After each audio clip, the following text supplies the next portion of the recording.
Hello, everyone. Welcome back to Friendly Talk with Busayo Kenyomi, a place where we keep talking so that we can keep growing. We're going to be starting a series on how to rebuild communication in our relationship. Yes, I've been talking about effective communication. We've talked about listening. We've talked about, not sweeping our thoughts, our concern under the carpet, expressing yourself, paying attention, listening, you know, noticing body languages and all of that around communication. And I just want to talk about, I just want to speak to people who in their mind are like, well, communication is broken, is dead already in this relationship, in this marriage. We don't even communicate. We don't even know how to. We don't even know how to go about it. So that is what our next series is going to be on, how to rebuild communication in our relationships. Okay, so the basic thing you want to do when communication is broken is not to keep talking because nothing is going to come out of that. It's just to rebuild and create a safe space where both of you can communicate and understand each other. So how do you do that? I've mentioned the word severally, and the word is rebuild. So how do you rebuild, you know, communication? Let's start with the meaning of the word rebuild. What does it literally mean to rebuild? Let me read that out.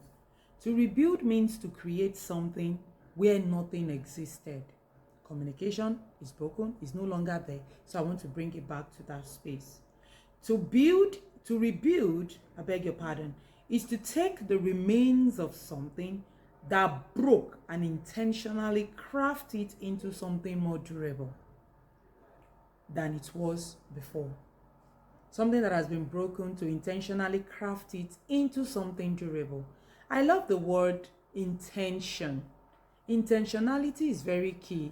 If your relationship must work, if your relationship must thrive, you've got to be very much intentional. Yes. When a bridge is broken down, you don't just appear there and say, okay, let's bring up another bridge here. What do? First, you clear the broken pieces. So you need to clear off the things that are broken down already by forgiving, by moving past some things, because you want to turn a new leaf. You want to start another structure. And of course, again, when a bridge is broken, you go back and say, what is the cause of this broken bridge?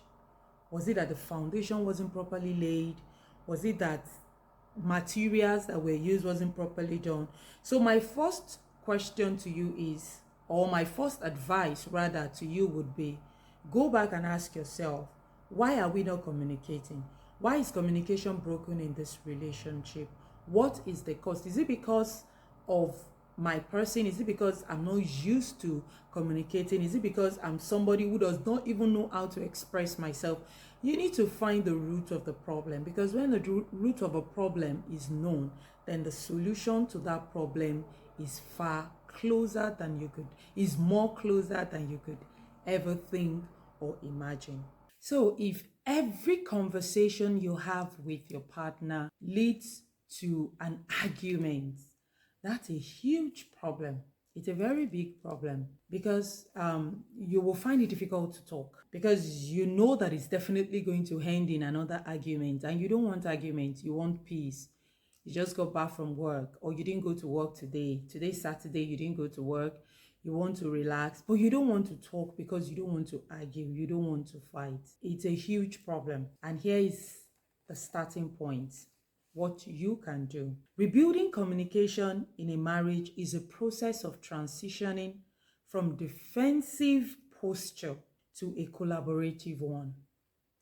In one of my videos, I mentioned that we don't need to fight each other as couple. We need to face our challenge. It is we against, our problem, our challenge is the world. So we're not supposed to be very much, put on that defensive posture. So what do you want to say? Oh, I already know what you want to talk about. oh, I already have an answer for you, and making the atmosphere tense, making it difficult to express yourself, to even say what is in your mind. You need to change it. You need to move to that, space where both of you could see yourself as collaborative. As let's talk about this difficult conversation. Let's talk. And I used to advise people that it's okay not to finish a conversation, especially when you start it and it's getting to that heated part. You notice that, oh, this thing is going to lead to an argument, is not ending well. You can tell yourself, you know what, can we just leave this matter now, and then we will revisit it. Let's just go think about it, and then we will come back and talk about it. Again, you are a team. You're not against each other, you're for each other. Whatever the conversation is, whatever the challenges you're having in your relationship, is about both of you against whoever, against the world. So if you are against yourself, then it will be difficult to fight your challenge or to face your battles. So you have to be a team. Rebuilding your communication is doable. Don't give up on yourself. Don't give up on your marriage. You just both have to be intentional and believe that you can do it. If communication is dead, it can come back to life if you're willing to put in the work. I hope that you will take that step, and I'm sure that you will be glad that you did. Once again, I want to say thank you for listening. Watch out for more on this series. Bye for now.